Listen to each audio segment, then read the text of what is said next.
கர்நாடகாவுக்கு நமக்கு என்ன பிரச்சனை சொல்லி எல்லாருக்குமே தெரியும். பல நூறு வருஷமாவே இந்த காவிரி பிரச்சனை இருந்துகிட்டு தான் இருக்குது. அந்த காவிரி பிரச்சனையை போய் தீர்க்கிறதான முடிவெடுத்து முதலமைச்சர்கிட்ட பேசுவார்னு பார்த்தா கோவிலில் போய் சாமி தரிசனம் பண்ணி அது அவருடைய சொந்த விருப்பம். வாய் திறந்து ஒரு வாரத்தோட விஜய் அவர்கள் பேச வேண்டிய தேவையில்லைங்க. இப்பவும் சொல்றேன், நீங்க தேடி தேடி பார்த்தாலும் அதிமுக, திராவிட முன்னேற்ற கழகம் போன்ற கட்சிகளை தாண்டிலும் 100 மடங்கு தெளிவான ஆட்சி எங்கள் தலைவர் இப்போ கொடுக்க ஆரம்பிச்சிட்டாங்க. இப்போ திமுக வந்து அவங்க எதற்காக தோற்று போனோம்னு சொல்லி ஜென்சி கூட்டம் நடத்துறாங்க, பொதுமக்கள்லாம் கருத்து கேட்கறாங்க. இது எப்படி பாக்குறீங்க? ஸ்டாலினோட முடிஞ்சு போச்சு அவங்க குடும்பம். இப்போ உதயநிதி அவர்கள் கட்ஸ் இல்லைன்றீங்களா? என்ன விஜயோட பார்க்கும்போது அவர் கட்ஸ் என்னோட பேசுவதற்கு தயாரா? நான் பேசுற அரசியல் பேசிக்குவார். ஆனா விஜயோட அரசியல் அவர் மூத்தவர் தானே, சீனியர் தானே. நான் என்ன கேட்கறேன்னா, நான் இருக்கிறேங்க, நான் கட்சியினுடைய செய்தி தொடர்பாளர், அவர் கட்சியினுடைய எதிர்கட்சி தலைவர், உட்காரவங்க 2 பேரும் பேசுவோம். அரசியல் ஏன் கூட விஜய் உட்கார சார், அது மாதிரி தானே சார். சிங்கப்பெண் சிறப்பு படையினு உருவாக்குனீங்க. ஆமா, அங்க இருக்கக்கூடிய சிங்கப்பெண் அதிகாரிக்கே பாதுகாப்பு இல்ல, போலீஸ் மந்திரியா இருக்கக்கூடிய விஜய் அவர்கள் முதலமைச்சர் இல்லைன்னு சொல்லலாமா சார்? அப்படி எல்லாம் கிடையாது, நடவடிக்கை எடுத்துட்டோம்ல. என்ன சொல்லியிருக்காரு சார், என்னோட பக்கத்து தொகுதியில் எங்க கட்சிக்காரங்க காசு கொடுத்தாங்க, அதனாலதான் என்னால இங்க ஜெயிக்க முடியல அப்படின்னு சொல்லியிருக்காருல்ல. நீங்க ஆதாரத்தை காட்டுங்க. எடுத்து காமிச்சிட்டேன்னா காமிச்சுங்க. அதான் நம்ம தோல்விக்கான காரணம். ஃபர்ஸ்ட் மெயின் ரீசன் வந்து சேலம் மேற்கு அவர் வந்து ஆல்மோஸ்ட் எல்லா இடத்துலையுமே வந்து 100% அமௌண்ட் கொடுத்தார். 2000 2000 ஒரு பொய் பிரச்சாரத்தை பண்ணி மக்களை நம்பி ஏமாத்தி வாக்கு வாங்கியிருக்கீங்க. இல்ல உதயநிதி கிட்ட படிச்சவன், உதயநிதியோட படத்துக்கு போனவன், உதயநிதியோட மிதிவண்டியில தெரியும், உதயநிதியோட கிரிக்கெட் விளையாண்டவன், அவன்லாம் இன்னைக்கு வந்து 10,000 கோடிக்கு அதிபதி. எப்படி அது?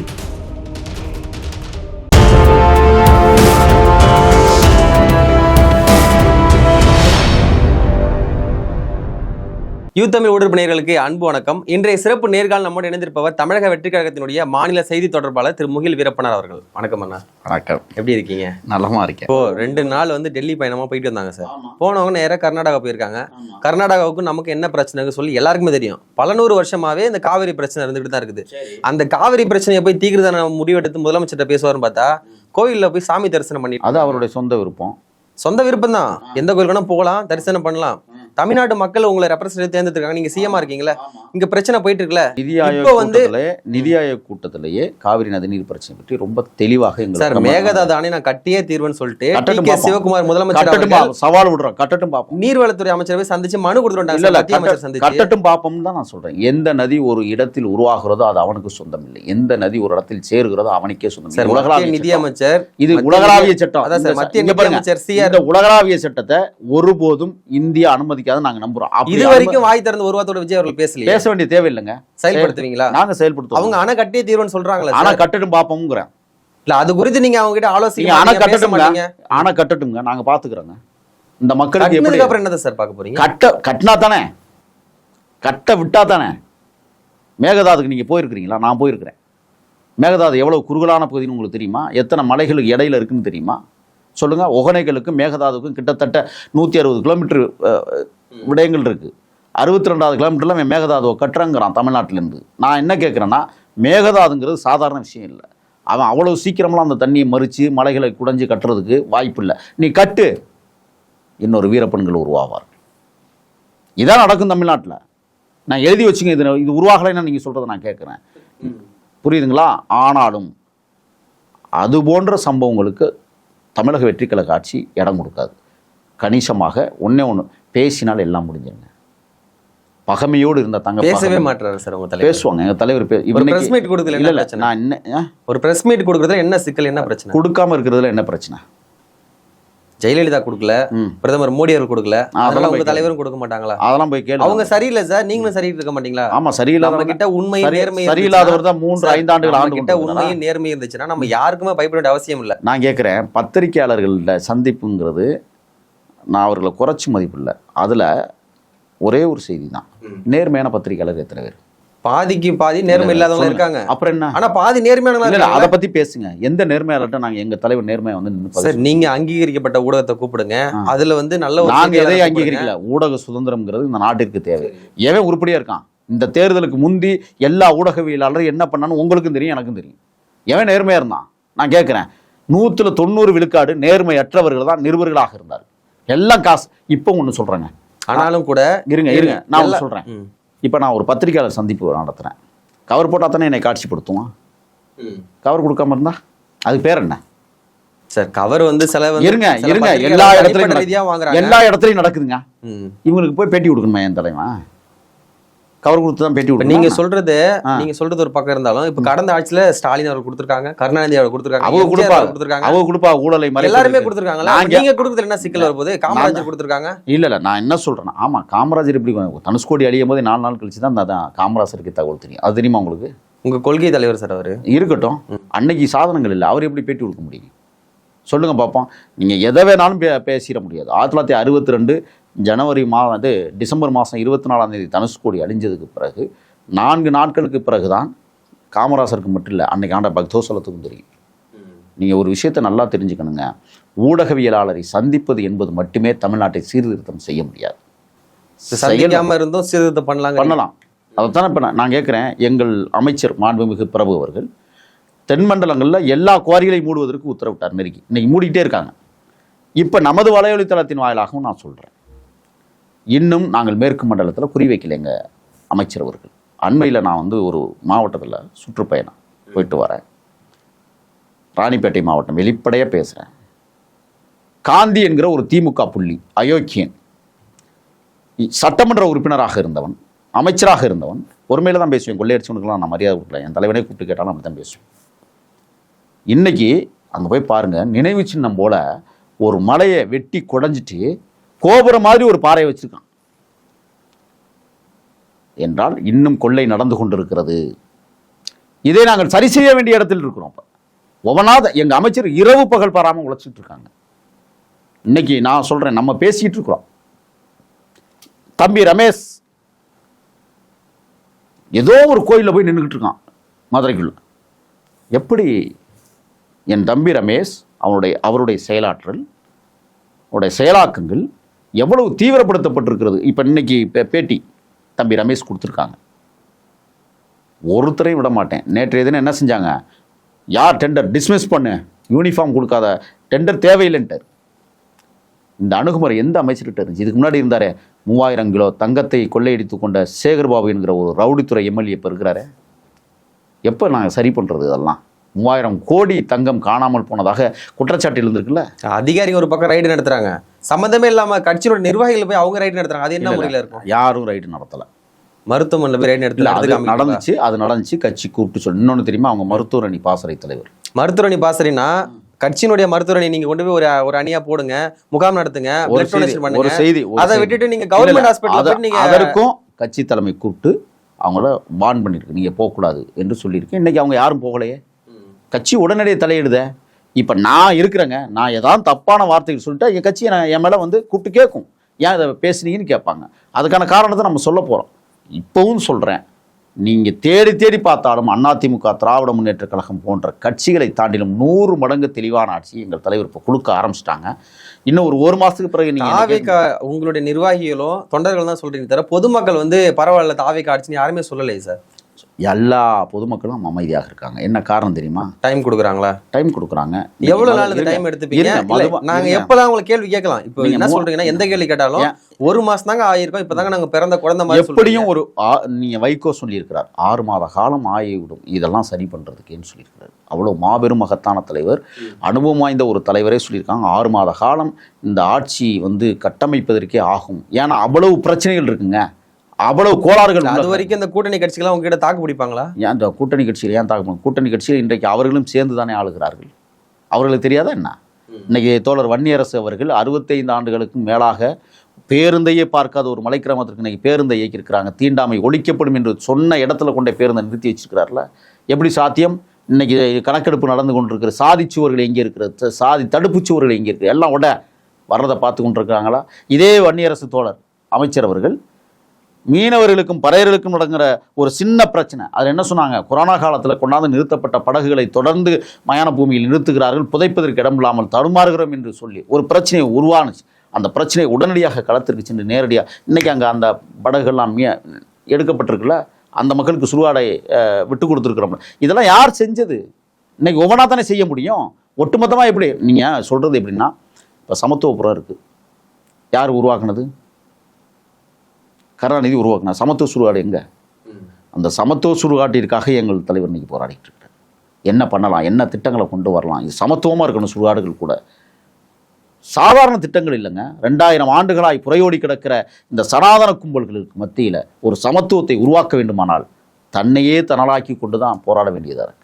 அதைத்தான் எங்கள் தலைவர் மாண்புமிகு விஜய் அவர்கள் இன்றைக்கு முதல்வருக்கு தெளிவாக வரையறுத்து செய்து கொண்டிருக்கிறார். சிங்கப்பெண் சிறப்பு படையினு உருவாக்குனீங்க. ஆமா, அங்க இருக்கக்கூடிய சிங்கப்பெண் அதிகாரிக்கே பாதுகாப்பு இல்ல, திலீப் ஒரு இன்ஸ்பெக்டர் பாலியல் சென்டல் பண்ணான்னு சொல்லிட்டு அவர் சஸ்பெண்ட் பண்ணி வச்சிருக்கீங்க. நீங்க உருவாக்குன படையிலே பெண்களுக்கே பாதுகாப்பு இல்ல, உங்களுடைய கட்சி பெண்களுக்கே பாதுகாப்பு கிடையாது, உங்களுடைய கட்சியில் இருக்கக்கூடிய நிர்வாகிகளாலே பெண்களுக்கு பாதுகாப்பு இல்லைன்ற விமர்சனம் வந்துட்டு இல்ல. அங்கே இப்ப காவல்துறையிலும் கடந்த ஆட்சி காலங்களில் நிறைய குற்றங்கள் நடந்தேறி இருக்கிறது. இப்ப இந்த ஆட்சியிலையும் அப்படி நடக்குன்னு சொன்னா அவன் போலீஸ்காரனே இல்லை.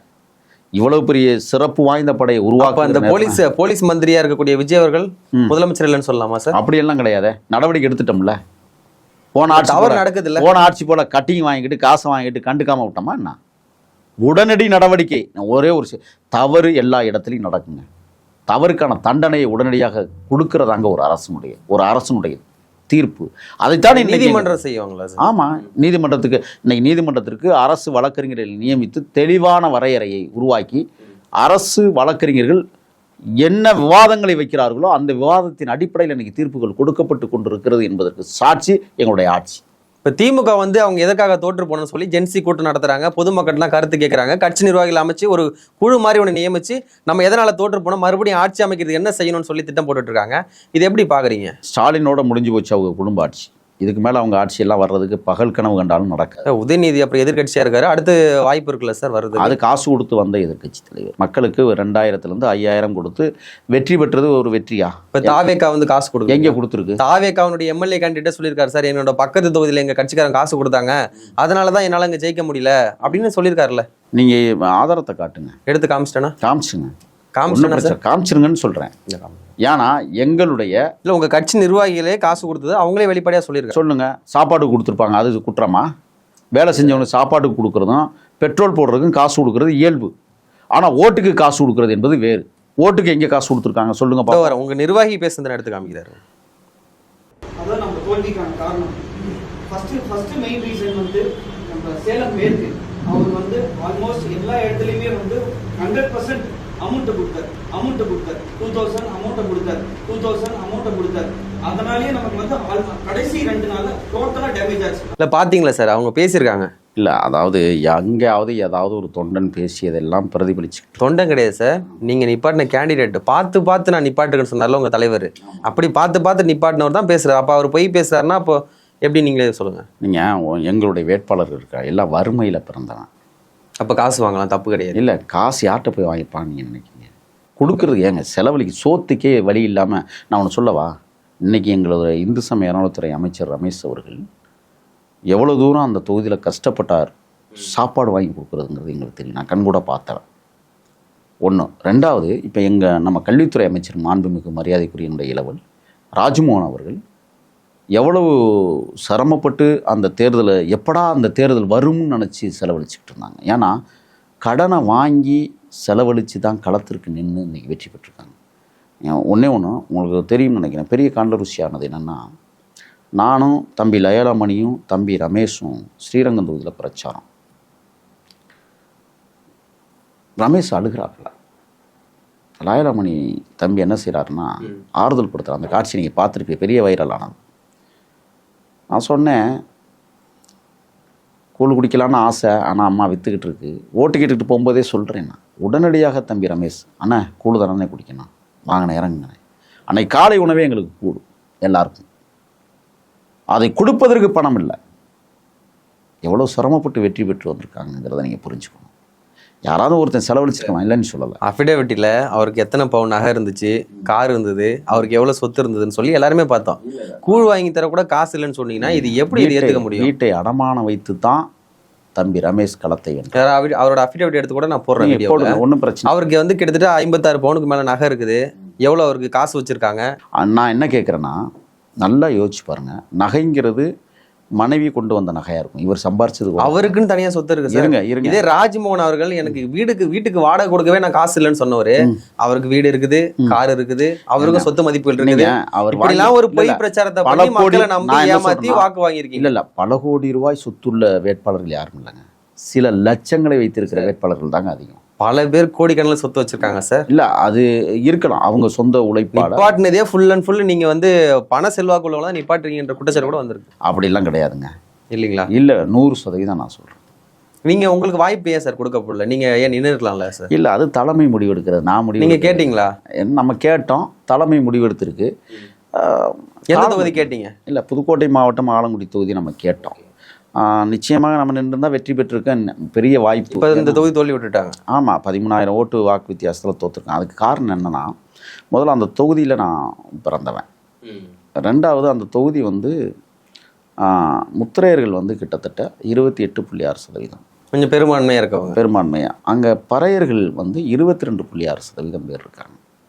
இப்போ அங்கே வந்து எல்லா கேண்டிடேட்ஸும் முத்திரையர் வகுப்பை சார்ந்தவர்கள். இப்போ அவங்க நின்ன கேண்டிடேட் எந்த? இல்லை, அவங்க எல்லாருமே முத்திரையர்கள் தான் நின்ன. தாவேக்கா சார் பண்ணினவங்க எல்லாருமே ஜாதி பார்த்து தான் நீங்களும் கேண்டிடேட்? இல்லை, அப்படி இல்லை. அங்கே வந்து ஒரு வழக்கறிஞர், சிறந்த வழக்கறிஞரை தான் நிறுத்தினாங்க.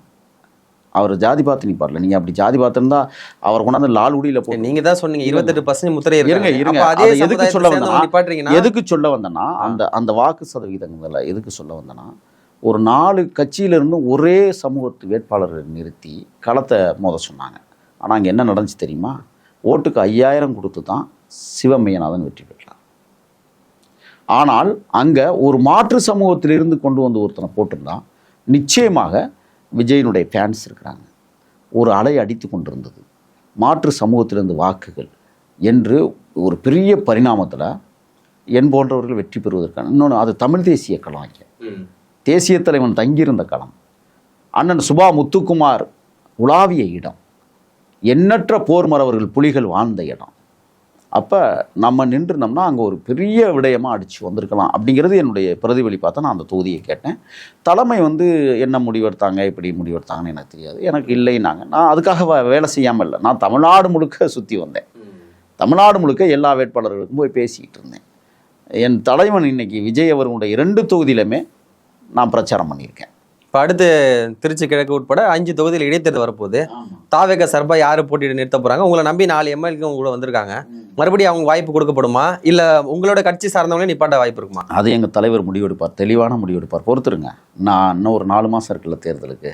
நான் தேர்தல் கமிஷன் இப்போ தான் உள்கட்டமைப்பை செஞ்சுக்கிட்டு இருக்காங்க. ஒன்றும் பிரச்சனை இல்லை. நாங்கள் தான் 5ஐயும் வெற்றி பெறுவோம். இல்லை, திமுக சொல்கிறாங்க மறுபடியும் நாங்கள் தான் வருவோம். இன்னும் உங்கள் தலைவரும் சொல்கிறார்ல, ஜெயிச்சதுக்கு அப்புறமும் திரும்பவும் சொல்கிறாரு டிவிக்கே டிஎம்கேக்கு தான் போட்டி அப்படின்றாருல.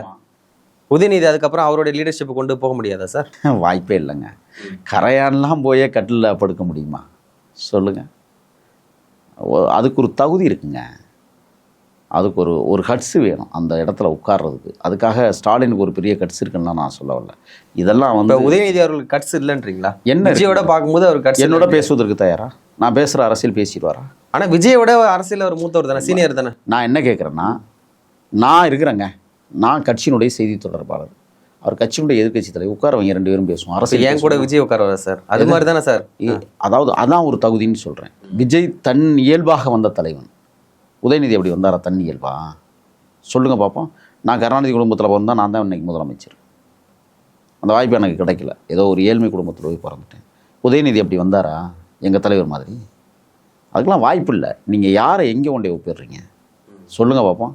தகுதி இல்லாதவரெலாம் நீங்கள் எதிர்கட்சி தலைவராக இருக்குன்னா அது வாரிசுகளுடைய வார்ப்புகள். வேறு என்ன பண்ணுறது?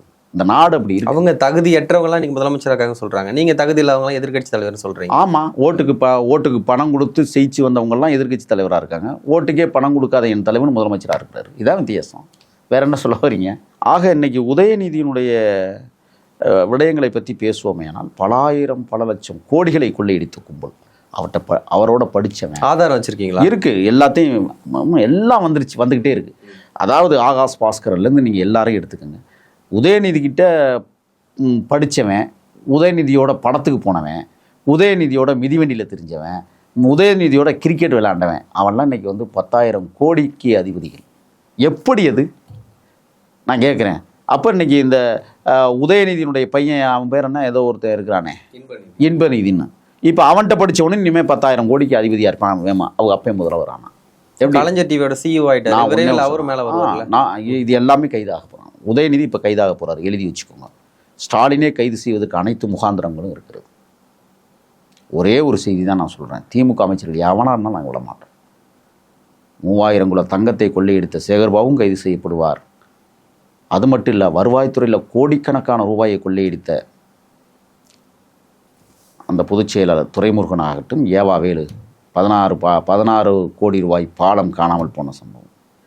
சும்மா விட்டுறோம் நீங்கள் நினச்சிட்டு இருக்கிறீங்களா? இதை தோண்டி எடுத்து இவர்களை கைது செய்து கூண்டில், நான் சொல்கிறேன், உலகத்திலேயே மிகப்பெரிய சிறைச்சாலைகள்லாம் இருக்குது. திகார் ஜெயில் இருக்கு, எவ்வளோ ஜெயில், இது இந்தியாவில் உள்ளது. நான் சொல்லுகிறேன், நடுக்கடலுக்குள்ள கொண்டே இவங்களெல்லாம் அடைக்கணுங்கிறேன். அங்கே ஒரு சிறையை உருவாக்கணும், மிதக்கும் சிறையை உருவாக்கி கொண்டே அடைக்கணும். சோறு தண்ணி கொடுக்குறதே அபூர்வமாக இருக்கணும். நடக்காத ஒன்று சொல்கிறோம். ஏன்னா மக்களுடைய வரி பணத்தை நம்ம நடக்காதுன்னு நினச்சோம். இத்தனை லட்சம் கோடியில் நீங்கள் லட்சம் பார்த்துருக்கிறீங்களா? லட்சத்தை பார்த்துருக்கேன், கோடியை பார்த்தது கிடையாது. நான் பார்த்துருக்கிறேன் கோடி. எங்கள் வீட்டில் செத்து போனால் கொண்டாந்து போத்துவான், அந்த கோடியை பார்த்துருக்கேன். இல்லைன்னா தெருக்கோடியை பார்த்துருக்கேன். லட்சங்களில் கோடியை பார்த்த வரலாறு உண்டா? இவர்கள் தான் இந்த லட்சம் கோடிகளை கொள்ளையடித்து சுகபோக வாழ்க்கையை அனுபவிப்பவர்கள் சிறைச்சாலையும் அனுபவிக்க வேண்டும். இதுதான் தமிழக வெற்றி கழகத்தினுடைய நோக்கம். இந்த தமிழ்நாட்டை ஆளுகிற தொகுதியை எங்கள் மக்கள் நமக்கு கொடுத்துருக்குறாங்க. இவங்களை சிறையில் அடைக்காமல் என் தலைவன் ஓய போவதில்லை. எழுதி வச்சுக்கோங்க. நிறைய தகவலுங்க பகிர்ந்தீங்க. மிக்க மகிழ்ச்சி. நன்றி. நன்றி.